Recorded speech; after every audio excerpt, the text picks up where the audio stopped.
Hello everyone, welcome Bangla helpline YouTube চ্যানেলে আপনাদের সবাইকে স্বাগত জানাই। আপনাদের যাদের নাম এসআইআরের সাপ্লিমেন্টারি লিস্ট থেকে ডিলিট হয়ে গেছে, তারা অ্যাপিলের মাধ্যমে ট্রাইব্যুনালে অ্যাপিলের মাধ্যমে নিজেদের নাম পুনরায় তুলতে পারবেন ভোটার লিস্টে।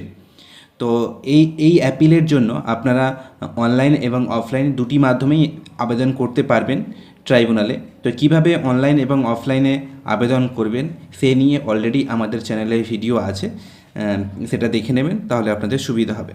আজকের এই ভিডিওতে আপনাদের সঙ্গে আলোচনা করব যারা এখনও ট্রাইব্যুনালে অ্যাপিল করেননি, এবং এই যে অ্যাপিল করার শেষ ডেট কবে, আপনারা কবে পর্যন্ত অ্যাপিল করতে পারবেন, এবং এই নিয়ে নির্বাচন কমিশনের কোনো নির্দেশিকা বা কোনো নোটিশ আছে কি না, সেটাই এই ভিডিওতে আলোচনা করব। প্রথমত বলি, ট্রাইব্যুনালে যদি এখনও পর্যন্ত অ্যাপিল না করে থাকেন, তাহলে সময় নষ্ট না করে তাড়াতাড়ি অ্যাপিল করে দিন। কারণ আপনারা অ্যাপিল ছাড়া আর কোনোভাবেই ভোটার লিস্টে নাম তুলতে পারবেন না এই ভোটের আগে। তো তাছাড়া এই এসআইআরের নাম তোলাটা খুবই জরুরি, পরবর্তী ক্ষেত্রে না হলে নানান সমস্যার সম্মুখীন আপনাদের হতে পারে। তো সেজন্য আমি বলবো যে যদি আপনাদের সমস্ত ডকুমেন্টস ঠিকঠাক থাকে, তাহলে অনলাইন হোক বা অফলাইন হোক, আপনারা যে কোনো পদ্ধতি অবলম্বন করে যতটা তাড়াতাড়ি পারেন অ্যাপিলটা করে দিন। এটাই কিন্তু আপনাদের কাছে শেষ সুযোগ নাম তোলার। তো এবার বলি, আপনারা ট্রাইব্যুনালে যে অ্যাপিল করবেন সেই অ্যাপিল করার শেষ ডেট কবে। তো আপনাদেরকে এই যে স্লাইডটা দেখাচ্ছি, এটা আগেও দেখিয়েছিলাম হয়তো। তো আপনারা অনলাইন এবং অফলাইন যেটা বললাম, দুটো পদ্ধতিতে অ্যাপিল করতে পারবেন। এবার ট্রাইব্যুনালের যে সময়সীমাটা রয়েছে, দেখুন ট্রাইব্যুনালটা কিন্তু কোনো অফিস নয়।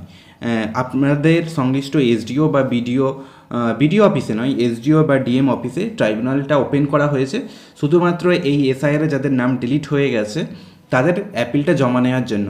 এই ট্রাইব্যুনালটা অস্থায়ী এবং কিছুদিনের পরের বা কিছুদিনের মধ্যেই এই ট্রাইব্যুনালটা উঠে যাবে। তো এই সময়সীমার মধ্যেই আপনাকে অ্যাপিলটা করতে হবে। এবার এই সময়সীমাটা আপনি কি করে জানবেন কতদিনের মধ্যে আপনাকে অ্যাপিল করতে হবে? দেখুন, আপনাদের যে লিস্টে নাম ডিলিট হয়ে গেছে সেই লিস্ট যদি আপনারা একটু ভালো করে দেখেন, তাহলে সেখানেই বুঝতে পারবেন, এবং সেখানেই কিন্তু ক্লিয়ার করে লেখা আছে কত দিনের মধ্যে আপনাকে অ্যাপিল করতে হবে, বা এই যে অ্যাপিল করার শেষ ডেট কবে। এই যে অ্যাপিল করার শেষ ডেট প্রত্যেকের ক্ষেত্রে আলাদা আলাদা হবে। দেখুন, যাদের যে তারিখে লিস্ট বেরিয়েছে, ধরুন এই যে লিস্ট আপনাদেরকে স্ক্রিনে দেখাচ্ছি, এটা দেখুন 28/3/2026 তারিখে বেরিয়েছে। এই যে এখানে দেখুন 28/3/2026 তারিখে বেরিয়েছে, এবং এই ঠিক এর যে নিচের লাইনটা লেখা আছে, এখানেই কিন্তু ক্লিয়ার করে লেখা আছে কতদিনের মধ্যে অ্যাপিল করতে হবে। তাহলে এখানে দেখুন লেখা আছে, উক্ত বিয়োজিত তালিকায় বিয়োজন সংক্রান্ত কোনো লিখনে কোনো ব্যক্তি অসন্তুষ্ট হলে তিনি 15 দিনের মধ্যে অনলাইন বা অফলাইন পদ্ধতিতে ভারতের নির্বাচন কমিশন কর্তৃক 20/3/2026 তারিখে জারি করার বিজ্ঞপ্তি অনুযায়ী নির্ধারিত অ্যাপেলেট ট্রাইব্যুনালের নিকট অ্যাপিল করতে পারেন। তাহলে আপনাকে কিন্তু ডিলিট হয়ে যাওয়ার পর 15 দিনের মধ্যেই অ্যাপিল করতে হবে। 15 দিনের পর কিন্তু আপনি অ্যাপিল করতে পারবেন না। তাহলে সময়সীমাটা কতদিন না 15 দিন।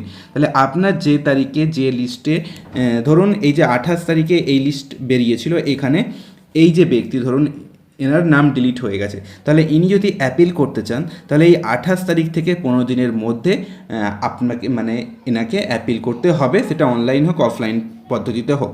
তাহলে এবারে আপনারা আপনাদের লিস্ট দেখবেন, সেখানে সেই লিস্ট কত তারিখে বেরিয়েছিল সেটা দেখবেন, এবং ঠিক তার 15 দিনের মধ্যেই আপনাকে অ্যাপিল করতে হবে। প্রথম যে সাপ্লিমেন্টারি লিস্ট বেরিয়েছিল 23 তারিখ, তো 23 তারিখ থেকে 15 দিন, এখনও কিছুটা দিন বাকি আছে। তো যাদের এখনও এই 23 তারিখে লিস্টে নাম ডিলিট হয়ে গেছে এবং এখনও অ্যাপিল করেননি, তারা কিন্তু তাড়াতাড়ি অ্যাপিল করে দিন, কারণ সময়টা হাতে খুব কম। অ্যাপিল করার পর আপনারা আবার হিয়ারিংয়ের ডাক পাবেন, এবং সেখানে আপনাদের সমস্ত ডকুমেন্টস ঠিকঠাক থাকলে আপনাদের নাম কিন্তু উঠে যাবে। দেখুন, ভোট দিতে পারেন বা নাই পারেন সেটা বড় কথা নয়, ভোটার লিস্টে নাম থাকাটাই বড় কথা। ভোটার লিস্টে নাম থাকা মানে আপনার নাগরিকত্ব নিয়ে আর কোনো প্রশ্ন আসবে না। কিন্তু ভোটার লিস্টে যদি নাম না থাকে, সেক্ষেত্রে আপনার নাগরিকত্ব নিয়ে একটা সন্দেহ একটা এসে যাবে। তাই যতটা পারবেন চেষ্টা করুন, এই যে এই এসআইআরে নাম তোলার চেষ্টা করুন। আপনার কাছে ডকুমেন্টস না থাকলে ডকুমেন্টস রেডি করে আপনি অ্যাপিল করুন। আগে অ্যাপিলটা করে দিন, তারপরে ডকুমেন্টস না থাকে ডকুমেন্টস জোগাড় করবেন এবং হিয়ারিংয়ে দেখালে আশা করি আপনার নাম এসআইআরের তালিকায় উঠে যাবে। তো এই ছিল ভিডিও, এটাই আপডেট আপনাদের সঙ্গে শেয়ার করলাম। ভিডিওটি ইনফরমেটিভ মনে হলে, ভালো লাগলে অবশ্যই লাইক করবেন, বন্ধুদের মধ্যে শেয়ার করবেন, যাতে সবাই এই বিষয়টি জানতে পারে। চ্যানেলে নতুন হলে অবশ্যই এই ধরনের গুরুত্বপূর্ণ ইনফরমেটিভ ভিডিও দেখতে অবশ্যই আমাদের চ্যানেলটিকে সাবস্ক্রাইব করবেন।